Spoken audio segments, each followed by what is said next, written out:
देखिए हम interest on drawing जो है उससे रिलेटेड जो रूल्स हैं उसको मैं आपको बता रहा हूँ। और इंटरेस्ट ऑन ड्राइंग में सबसे पहली बात तो ड्राइंग क्या होता है। ड्राइंग वो चीज है जो पर्सनल अमाउंट हम विड्रॉ करते हैं या पर्सनल रिलेटेड गुड्स कुछ विड्रॉ करते हैं अपने अकाउंट बिजनेस से, तो वो पर्सनल यूज के लिए जो भी विड्रॉल किया जाता है उसके लिए हमने ड्राइंग स्टम्प दिया। अब जब आप पर्सनल चीज के लिए कुछ विड्रॉल करते हैं तो बिजनेस आपसे इंटरेस्ट चार्ज करता है उस अमाउंट के ऊपर, जितने अमाउंट की चीज आपने विड्रॉ करी उस अमाउंट के ऊपर जो इंटरेस्ट चार्ज हो रहा है, ड्राइंग के ऊपर जो इंटरेस्ट चार्ज हो रहा है उसको हम इंटरेस्ट ऑन ड्राइंग्स बोलते हैं। और इंटरेस्ट ऑन ड्राइंग को जब हम कंप्यूट करने जाएंगे तो इंटरेस्ट ऑन ड्राइंग में जितनी भी टोटल ड्राइंग्स हमने करी है ड्यूरिंग अ ईयर इनटू जो भी रेट है, जिस रेट से इंटरेस्ट ऑन ड्राइंग चार्ज होगा, into average period divided by 12। अब कई बार गलती ये होती है कि टोटल ड्राइंग जो है वो आपको ध्यान रखना है कि टोटल ड्राइंग पर एनम कितनी है। हम उस चीज को भूल जाते हैं कि हमें पर एनम चाहिए। कई बार मंथली ड्राइंग गिवन होती है तो हम मंथली लिख देते हैं, लेकिन हमें टोटल ड्राइंग पर एनम चाहिए इनटू जो भी रेट ऑफ ड्राइंग है और इनटू एवरेज पीरियड। अब यहाँ पे एक चीज हमें समझ में आ गई कि टोटल ड्राइंग जो है वो पर एनम होगा। रेट जो है वो आपको क्वेश्चन में गिवन होगा कि किस रेट से आपको कैलकुलेट करना है, तो उसमें कोई प्रॉब्लम नहीं है। यदि कोई चीज मंथली दे रखी है तो आप ड्राइंग्स को कन्वर्ट कर लेंगे। सपोज यदि ऐसा लिखा है कि 1000 रुपीज पर मंथ हमारी ड्राइंग है, तो टोटल ड्राइंग जब हम कैलकुलेट करेंगे तो total drawing would be 1000 rupees into 12 is equal to 12,000। Suppose ऐसा लिखा है कि 1000 रुपीज पर क्वार्टर विड्रॉल है। यदि 1000 रुपीज पर क्वार्टर मतलब हर 3-3 महीने में विड्रॉल है, तो टोटल ड्राइंग 1000 इंटू 4 हो जाएगा। 3-3 महीने के 4 क्वार्टर्स होते हैं, तो 4000 रुपीज हमारी एनुअल ड्राइंग। तो इस तरह से यदि आपको ऐसा लिखा है कि 1000 हाफ ईयरली विड्रॉल है, तो टोटल ड्राइंग जो है वो 1000 इंटू 2, क्योंकि 6 महीने 2 बार आते हैं टोटल साल के 12 महीनों में, तो टोटल ड्राइंग 2000। तो पर मंथ है तो इंटू 12 कर लीजिए, क्वार्टरली है तो इंटू 4 कर लीजिए, हाफ ईयरली है इंटू 2 कर लीजिए, नंबर ऑफ डेज में होगी तो इंटू 365 कर लेंगे, लेकिन चाहिए हमको टोटल ड्राइंग। दूसरी बात, rate of drawing. Rate of drawing ये आपको क्वेश्चन में मेंशन है, तो उसमें कोई कंफ्यूजन की बात नहीं कि क्या रेट ऑफ ड्राइंग हमको चार्ज करना। ठीक है ना, इसमें कोई हम एज्यूम नहीं करते कोई किसी भी तरह का। जनरली हम रेट इसमें हम कंफ्यूज हो जाते हैं इंटरेस्ट ऑन लोन से। इंटरेस्ट ऑन लोन जो है वो हम 6% के रेट से एज्यूम करते हैं यदि हमें कोई रेट नहीं गिवन है, लेकिन इंटरेस्ट ऑन ड्राइंग का ऐसा कुछ रूल नहीं।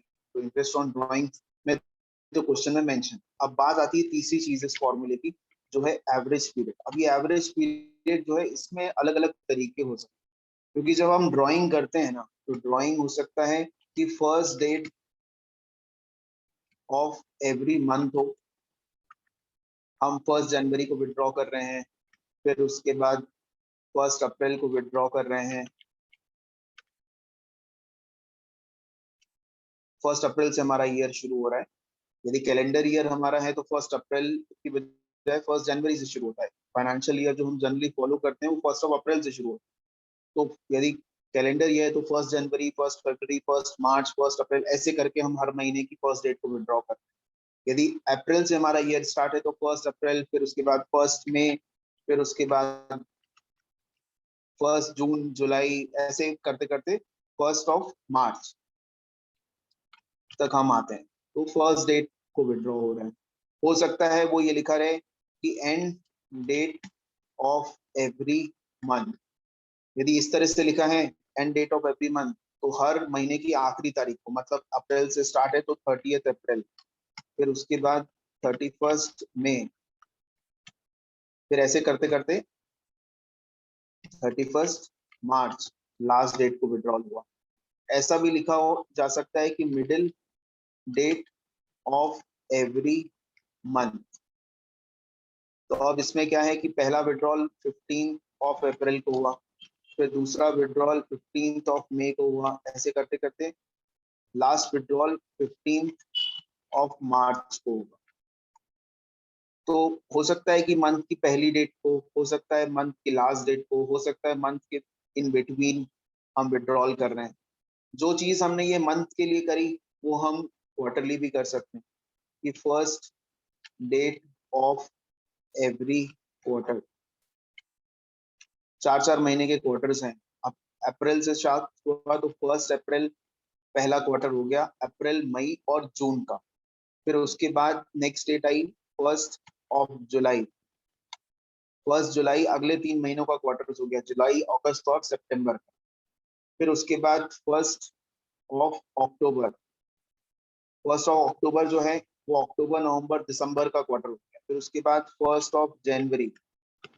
1 ऑफ जनवरी जो है वो जनवरी फरवरी मार्च उन 3 महीनों की पहली तारीख हो सकता है आपको ऐसा भी लिखा हो कि last date of every quarter.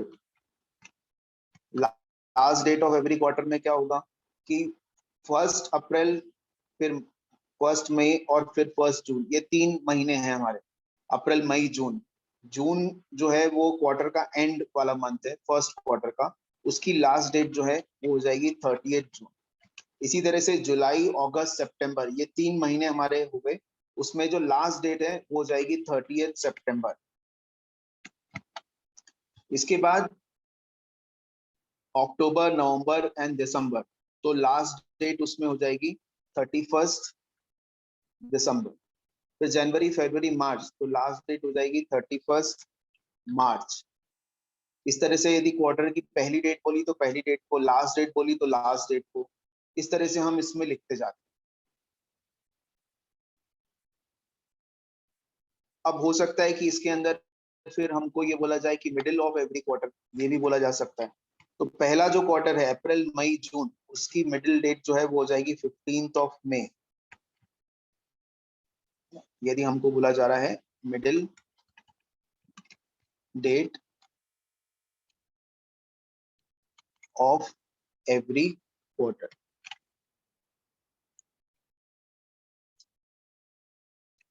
तो उसके हिसाब से 15 मई।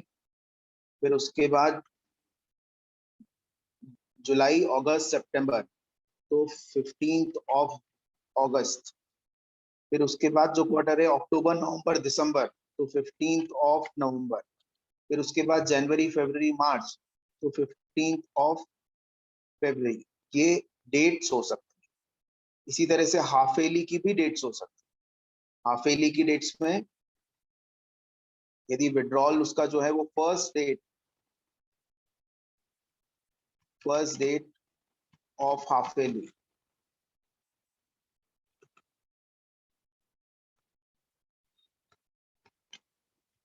तो उसके हिसाब से हम देखेंगे तो पहले 6 महीने अप्रैल से लेकर सितंबर है, तो पहला विड्रॉल जो है वो 1 अप्रैल को होगा, और फिर लास्ट विड्रॉल जो है वो 1 अक्टूबर को होगा, क्योंकि फिर अक्टूबर नवंबर दिसंबर जनवरी फरवरी मार्च 6 महीने की पहली डेट। यदि आपसे बोला लास्ट डेट ऑफ हाफेली, तो हाफेली जो है उसमें हमारा फर्स्ट हाफेली 30 सितंबर को खत्म हो रहा है, 30 सितंबर, और फिर लास्ट जो है वो 31 मार्च को खत्म हो रहा है। तो इस तरह से हम यहाँ पे उसके डेट के हिसाब से उसकी कंप्यूटेशन करेंगे, 31 मार्च या 30 सितंबर। अब ये तो सिर्फ डेट फाइंड करने की बात। अब मैं आपको बताता हूँ कि इसमें कंप्यूटेशन जो है वो किस तरीके से होता है। यदि हम मंथ की बात कर रहे हैं तो वो मंथ में जो कंप्यूटेशन है वो किस तरीके से होगा, और फर्स्ट डेट को है तो वो एवरेज पीरियड का जो अमाउंट है वो कैसे आएगा। जैसे हमने बात करी थी सबसे पहले, जो अभी हम एवरेज पीरियड डिस्कस कर रहे थे, उसमें हम सबसे पहली जो चीज हमने डिस्कस करी थी कि विड्रॉल जो है वो first date of every month को है। मतलब पहला विड्रॉल जो है वो 1 अप्रैल को होगा, और लास्ट विड्रॉल इस हिसाब से होगा 1 मार्च को। आपको हमेशा 2 विड्रॉल की डेट्स जो है वो देखनी है। एक तो ये देखना है कि फर्स्ट विड्रॉल का डेट क्या है, और एक आपको देखना है कि लास्ट विड्रॉल जो है उसका डेट क्या है। ये 2 चीजों आपको फाइंड करना है बेस्ड ऑन द पैटर्न जो क्वेश्चन में लिखा है। The first date of every month है, तो पहले मंथ जो हमारा फाइनेंशियल ईयर है उसकी पहली डेट है 1 अप्रैल। उसी तरह से हम 1 मई 1 जून ऐसे करते करते लास्ट जो विड्रॉल होगा हमारा वो 1 मार्च को। इन दोनों डेट्स को हम कंपेयर करते हैं टू द ईयर एंड की डेट जो कि है हमारा 31 मार्च। तो दोनों डेट्स को हम कंपेयर करते हैं 31 मार्च से। फर्स्ट विड्रॉल डेट और लास्ट विड्रॉल डेट, दोनों डेट्स को हम कंपेयर करेंगे 31 मार्च की डेट से कि कितना टाइम पीरियड। तो आप देखिए 1 अप्रैल से 31 मार्च 12 महीने, और 1 मार्च से 31 मार्च 1 महीना होता है। तो जब आप ये दोनों डेट्स के मंथ निकाल लेंगे तो उसके बाद उसका टोटल करिए और उसका एवरेज करिए डिवाइड बाय 2, तो आपके पास एवरेज पीरियड आ जाएगा विच इज 6 मंथ। तो अब हम जब अपना फॉर्मूला लिखेंगे, इसमें हमने लिखा टोटल ड्राइंग इनटू 6.5 आएगा ना डिवाइडेड बाय